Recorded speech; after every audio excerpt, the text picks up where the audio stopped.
Good evening.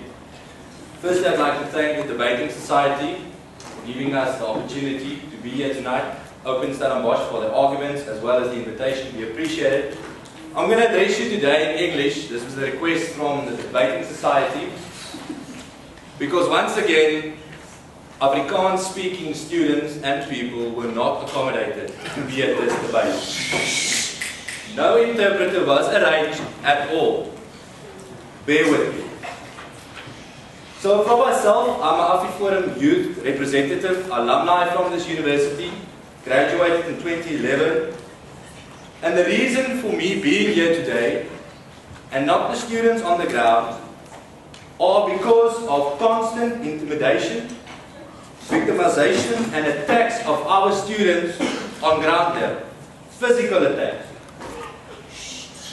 By people and supporters of Open Stellenbosch. Now the first question that arose in my head yesterday while I was on my flight to Cape Town was, why does Open Stellenbosch want to take away Afrikaans at the University of Stellenbosch?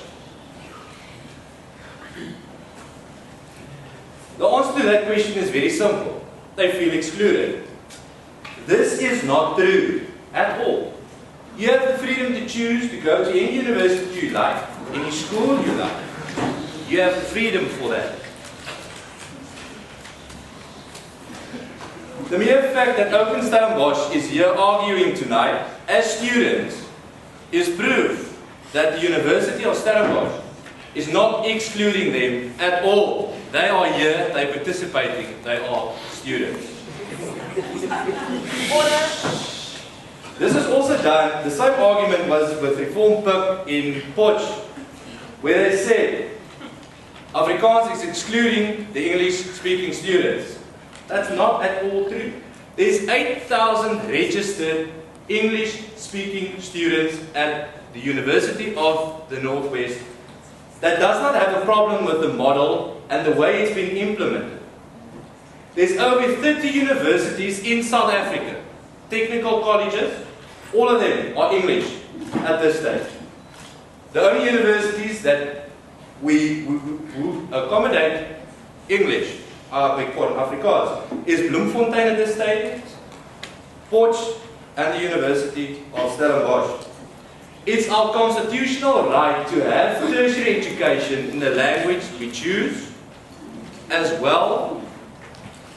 There may be no discrimination against any person, or people, or groups of people. Open Stellenbosch is violating the constitutional rights of the Afrikaans-speaking community by enforcing English at this university. Their criminal activities on campuses is violating the constitutional rights of the Afrikaans-speaking community. Now the question is, why Afrikaans? It's not an attack on the language itself. It's an attack on the individual or the group of individuals that use Afrikaans as a language. Thus, the Afrikaans-speaking community. Language does not oppress people. People oppress people. That's what's happening. Now let's look at the history of English. For many years, decades, Afrikaans-speaking communities were also oppressed by English. Like the other cultures of Zulu, Xhosa, they were also oppressed during the colonization era. Now you're enforcing and you're trying to enforce the English, 100% English policy at the University of Stellenbosch. It seems like Open Stellenbosch is being brainwashed because they are still being oppressed by the language of English after all this year. Yes? Do you understand what multilingualism means? Because multilingualism means that English is the basis and then all other languages are included in the classroom.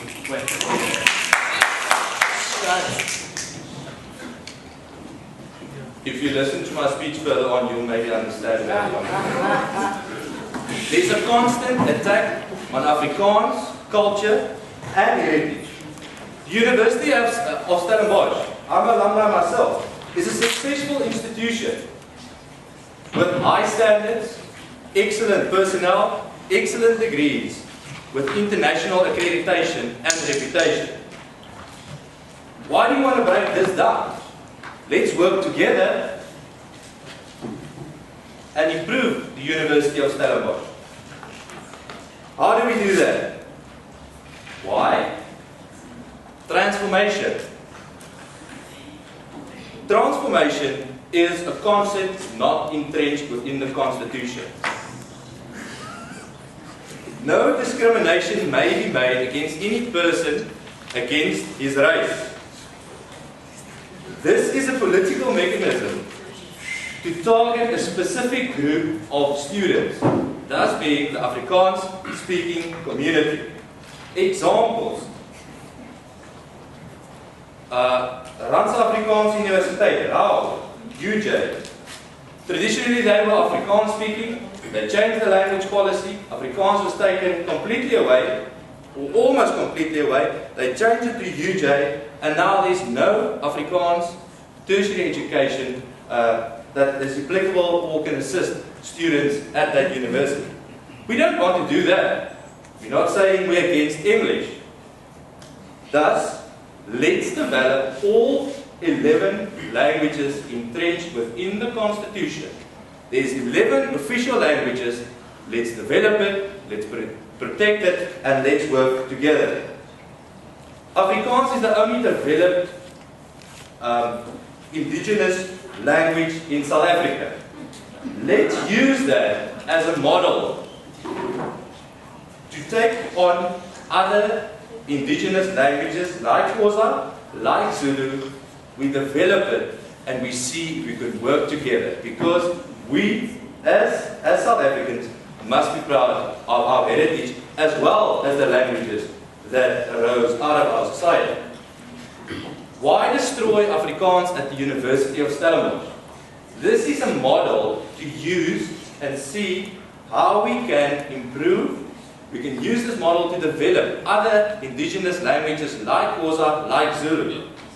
I think you would agree with me that you would like to have tertiary education in your home language. Tertiary education in your home language, you're a better student, you perform better, you finish your degree maybe better. University gets you subsidies easier and quicker because you finish within the parameter of time. You're a better employee, you're a better employer. So rather than at this stage look to each other and try to break down Afrikaans as a tertiary education language, let's develop the other 11 languages. Transformation destroys institutions. Transformation destroys universities. Transformation brings South Africa to its knees. Examples of this is Eskom and the South African Airways.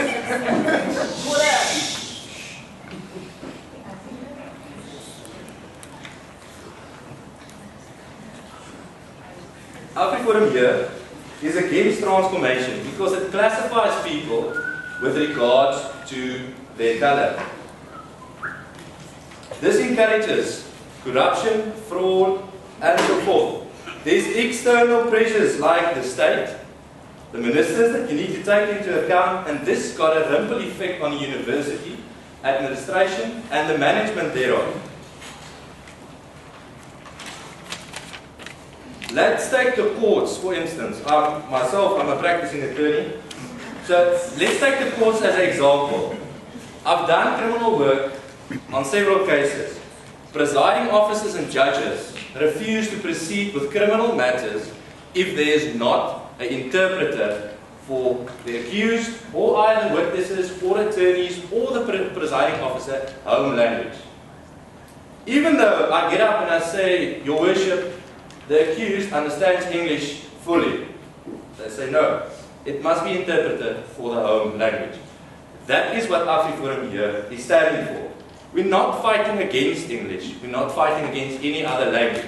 We say let's look to the state. The state has the constitutional obligation and the duty to develop all 11 languages. If you look at the demographic of the Western Cape, 49.7% are Afrikaans-speaking students. At this stage, it's only Stellenbosch, Bloem, and Potch where Afrikaans-speaking students can be accommodated in their own language. Why not give us one university where we can also study in our own language? Thank you.